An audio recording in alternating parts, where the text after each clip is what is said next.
अस्सलाम वालेकुम, welcome to my YouTube channel The Point. आज हम पढ़ेंगे लेक्चर नंबर 20। लेक्चर नंबर 20 में आज पढ़ेंगे हम class 10th unit number 9 equipment, जो एक नज़म है उसके बारे में, एक पोएम है उसके बारे में पढ़ेंगे। तो शुरू करते हैं नज़म को। हमारे पास नज़म में कुछ ग्लासरी में वर्ड्स मीनिंग दिए हुए हैं। सबसे पहला लफ्ज़ है हमारे पास लैड।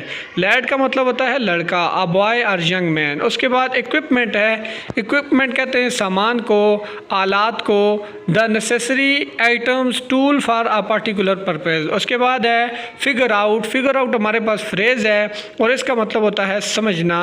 नेक्स्ट है ट्रम्फ। ट्रम्फ का मतलब होता है फतह या कामयाबी। हैंडीकैप कहते हैं माजूरी को, और फर्निश का मतलब होता है सजाना, डेकोरेट करना।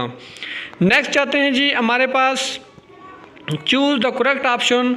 जो हमारे पास जो करेक्ट ऑप्शन है उसको हमने चूज़ करना है। नंबर 1 है the word equipment is use by the poet as. तो यहाँ पर पोइट ने जो इक्विपमेंट का वर्ड इस्तेमाल किया है वो मेटाफोर के तौर पर इस्तेमाल किया है।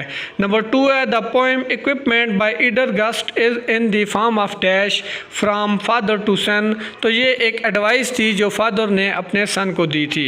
नंबर 3 है the word forks, shoes, laces are use as image. तो ये सारे के सारे इमेजरी के तौर पर इस्तेमाल हुए थे। नंबर 4 था the mood of the poem the equipment is optimistic. Number 5 है what according to the poem equipment is essential for someone to become a great person. तो ग्रेट पर्सन के लिए इक्विपमेंट में जो है वो will, courage and self control जो है वो इंतहाई ज़रूरी चीज़ें होती हैं। उसके बाद जाते हैं जी हमारे पास जो नेक्स्ट टॉपिक है उसमें हमने think over the following words and write down their connotative and denotative meaning के बारे में जानना है। हमारे पास जो पहला लफ्ज़ है कोनोटेटिव का मतलब होता है जो कि हमारे पास मुहावराती मानी लिए जाते हैं, उनको कोनोटेटिव मीनिंग कहते हैं। और जो डिनोटेटिव मीनिंग होते हैं वो डिक्शनरी मानी वाले अल्फाज को डिनोटेटिव मीनिंग कहते हैं, यानी उससे मुराद डिक्शनरी मानी। हमारे पास पहला लफ्ज़ है इक्विपमेंट। इक्विपमेंट को अगर मुहावरे के तौर पर इस्तेमाल किया जाए तो इसका मतलब होता है हमारे पास कोई भी सामान वगैरह। और अगर इसको डिक्शनरी मानी में इस्तेमाल किया जाए डिनोटेटिव मीनिंग में तो उसका मानी होगा टूल। इसी तरह ब्रेन जो है उसका डिक्शनरी मानी डिनोटेटिव मीनिंग होता है दिमाग, जबकि कोनोटेटिव मीनिंग होता है इंटेलिजेंस। इसी तरह कॉमन प्लेट का मतलब होता है आम बर्तन, जबकि इसका जो डिनोटेटिव मीनिंग होता है वो होता है यूटेंसिल्स। नेक्स्ट है हैंडीकैप कहते हैं वीकनेस को, यानी हमारे पास अगर कोई बंदा अपाहज होता है, माजूर होता है तो उसको हैंडीकैप कहते हैं। ये इसका डिक्शनरी यानी डिनोटेटिव मीनिंग है, जबकि हैंडीकैप का जो कोनोटेटिव मीनिंग होता है वो होता है रुकावट। इसी तरह टॉप का जो डिक्शनरी मानी है वो होता है ऊपर वाला हिस्सा, जबकि टॉप का जो कोनोटेटिव मीनिंग होता है वो होता है सक्सेस या कामयाबी। नेक्स्ट चलते हैं हमारे पास ग्रामर में इंतहाई इंपॉर्टेंट टॉपिक है प्रीपोजिशंस, यानी choose the correct preposition of movement और डायरेक्शन इन ईच सेंटेंस। यहाँ पर हमारे पास जो डायरेक्शन की प्रीपोजिशन होती हैं वो एक होती है टू, एक होती है अलॉन्ग, एक होती है डाउन, और उसके अलावा हमारे पास इनटू, आउट, और आगे जो है हमारे पास स्पेसिफिक डायरेक्शन के लिए इस्तेमाल होती है टू। इसी तरह अलॉन्ग जो है वो लेंथ ऑफ समथिंग, किसी चीज़ की लेंथ के लिए। डाउन जो होती है वो जब भी टॉप से डाउन की तरफ कोई भी मामला होता है उसके लिए हम डाउन इस्तेमाल करते हैं। और इनटू जो होती है वो आउट टू, इनसाइड, यानी बाहर से कोई चीज़ अंदर दाखिल हो तो उसके लिए हम इनटू का इस्तेमाल करते हैं। एग्जाम्पल नंबर 1 है he goes to library every evening. तो यहाँ पर जो लाइब्रेरी है वो कोई डायरेक्शन है तो यहाँ पर टू का इस्तेमाल होगा। नंबर 2 है you must walk along the bridge. Number 3 है walk down the street and turn left. Number 4 है that woman going in to the supermarket is my mother. Number 5 है Sana is talking to Mavish. Sana Mavish से बातें कर रही है। B है जी choose the correct preposition of time और प्लेस इन ईच सेंटेंस। यहाँ पर हमने टाइम के लिए जो हमारे पास प्रीपोजिशन इस्तेमाल होती हैं वो एट होता है, ऑन होता है और इन इस्तेमाल होता है। At is use for precise time, मखसूस टाइम के लिए। In is use for month, years और लॉन्ग टाइम के लिए, जबकि ऑन इस्तेमाल होता है वो डेज़ के साथ या किसी भी डेट्स के साथ इस्तेमाल होता है। एग्जाम्पल नंबर 1 है stay dash dogs the dogs it bites. तो यहाँ पर जो होगा वो stay away from dogs.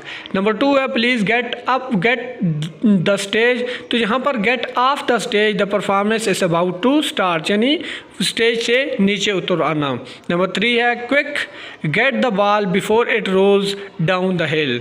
Number 4 है what do you think like to do dash weekend on. चूँकि हमारे पास वीकेंड है तो यहाँ पर ऑन का इस्तेमाल होगा। नंबर 5 है आई हैवेंट सीन डैश जून। तो सिंस जून यहाँ पर हमारे पास स्टार्टिंग टाइम है तो यहाँ पर हमारे पास सिंस का इस्तेमाल होगा। नंबर 6 है we will next meet dash the middle of next month. तो मंथ के साथ हमने सीखा है कि इन की प्रीपोजिशन इस्तेमाल होती है।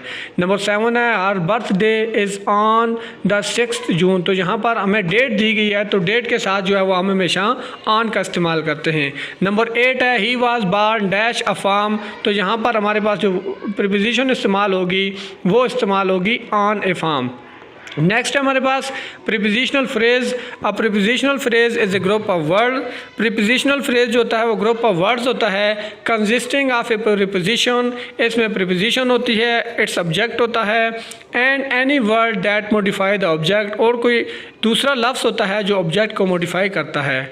मोस्ट ऑफ द टाइम ज़्यादातर a prepositional phrase modifies a verb or a noun. जो ज़्यादातर प्रीपोजिशनल फ्रेज होता है वो किसी वर्ब को या किसी नाउन को मॉडिफाई करता है। A prepositional phrase is made up of preposition and a noun phrase. Prepositional phrase में प्रीपोजिशन होती है और उसके साथ जो वो नाउन होता है। We use prepositional phrases for many purposes. For example पहला काम प्रीपोजिशनल फ्रेज का होता है as adverbial of time and place. जैसे we will be back in a few days. यहाँ पर इन अ फ्यू डेज़ जो है वो हमारे पास प्रीपोजिशनल फ्रेज़ है जो कि किसी एडवर्ब ऑफ टाइम को या प्लेस को जो है वो मॉडिफाई करता है। नंबर 2 है दे ड्रोव टू पेशावर। इसी तरह as a post modifier in a noun phrase. Noun phrase में पोस्ट मॉडिफायर के तौर पर इस्तेमाल होता है। Hina is the girl in the red dress. यहाँ पर इन द रेड ड्रेस जो है वो हिना यानी गर्ल को डिसाइड कर रहा है। नंबर 4 है आगे है We have got a new television with a 31-inch screen to show who did something. Next है the lion was killed by the hunter. यहाँ पर शेर मारा गया किसके? By the hunter. उसके बाद I saw a wonderful painting by Ismail Gulji. Next है with double object verb like gave and get. जो डबल ऑब्जेक्ट लेने वाले हमारे पास वर्ब होते हैं उनके साथ इस्तेमाल होता है, जैसे गेट और गिव है। We gave 5 pound to the women on the corner. इसी तरह they got a drink for me. After certain verbs nouns and adjective the book belongs to me, ये वर्ब है। इसी तरह I had an argument with my brothers, ये हमारे पास noun है। I feel sorry for you, तो ये हमारे पास एडजेक्टिव इस्तेमाल हुआ है। यानी ये हमारे पास सर्टन वर्ब के साथ भी होता है, नाउन के साथ भी इस्तेमाल होता है और एडजेक्टिव के साथ भी। Some of the most common preposition that begin prepositional phrases are to, of, about, at, before, after, by, behind, during, far, from, in, over, under and with होती हैं।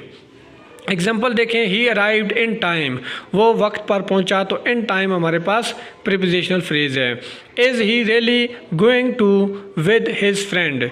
Complete the following sentences using the appropriate prepositional phrase. Number dash Jameel did all seem pretty cordial. तो यहाँ पर except for Jameel, except from नहीं होगा बल्कि accept for Jameel. Number 2 में देखें dash cancer is curable to a great extent, cancer is curable. Number 3 है the train was late, I manage to get to the meeting in time in spite of this. Number 4 है apart from the starter I thought the meal was excellent. और number 5 है what is dash you, what is the matter with you.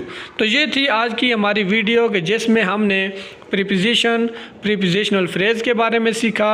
इसके अलावा जो हमारे पास equipment की नज़म थी, जो हमारे पास पोइम थी, उसके बारे में पढ़ा और मुख्तलिफ़ किस्म की प्रीपोजिशन जिसमें इन था, एट था, डाउन था, अलॉन्ग था, अक्रॉस था, उसके बारे में सीखा। उम्मीद है वीडियो आपको पसंद आई होगी। अगर आप चैनल पर नए हैं तो चैनल को लाइक, सब्सक्राइब और शेयर ज़रूर कीजिएगा और बेल आइकन को प्रेस करके चैनल को सब्सक्राइब ज़रूर कीजिएगा ताकि हर आने वाली इन्फॉर्मेटिव वीडियो बर वक्त आप तक पहुँचे। मिलते हैं नेक्स्ट वीडियो में, तब तक के लिए अल्लाह हाफिज़।